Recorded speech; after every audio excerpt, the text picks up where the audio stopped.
I bet you many of you love to work on puzzles.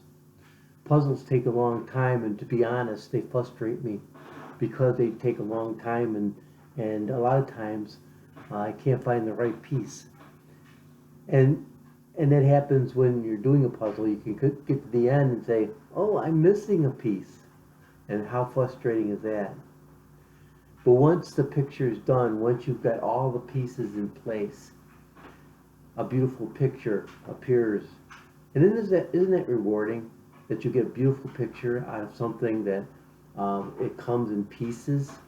I remember as a kid, I did a puzzle and I was so proud of it that I actually glued it all together and did a glaze on it and framed it in.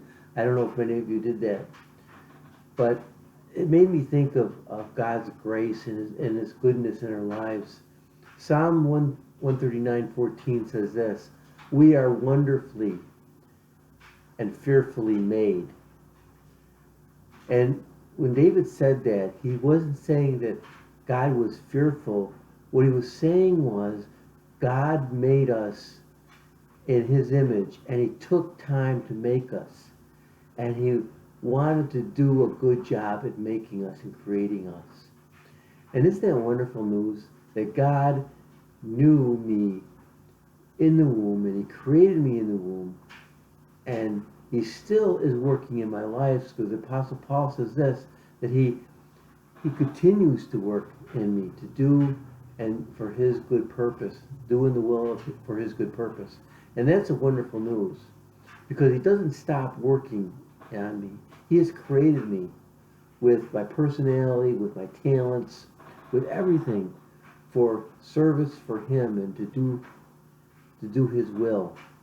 I just love him so much for creating me and loving me so much that he allowed me to be on this earth and in America, that I could worship God in freedom.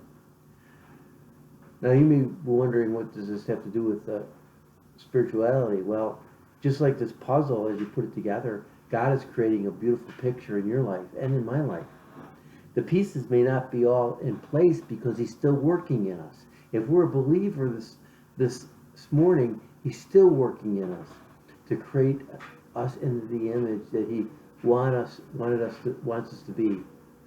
And so as we work in this puzzle and it is finished, and we're so proud of it, God is proud of us, and he loves us, and he wants us to be successful, not only in this world, but he wants us to be successful in a way that is glorifying to him and honoring to him. And he's on our side.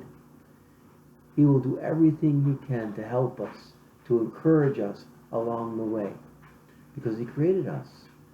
And he just doesn't create us and leave us. He creates us, and then he helps us, and he encourages us and gives us a purpose here on earth. I hope this really lifts you up this morning, because God loves you so very much. If you haven't accepted him in his life, it's as simple as saying, "Lord, forgive me for my sins. I fell far short of you, but I know you can forgive me of all my sins." And God will come into your life. God will change you from the inside out, and he'll help you. God bless, and have a great day in the Lord.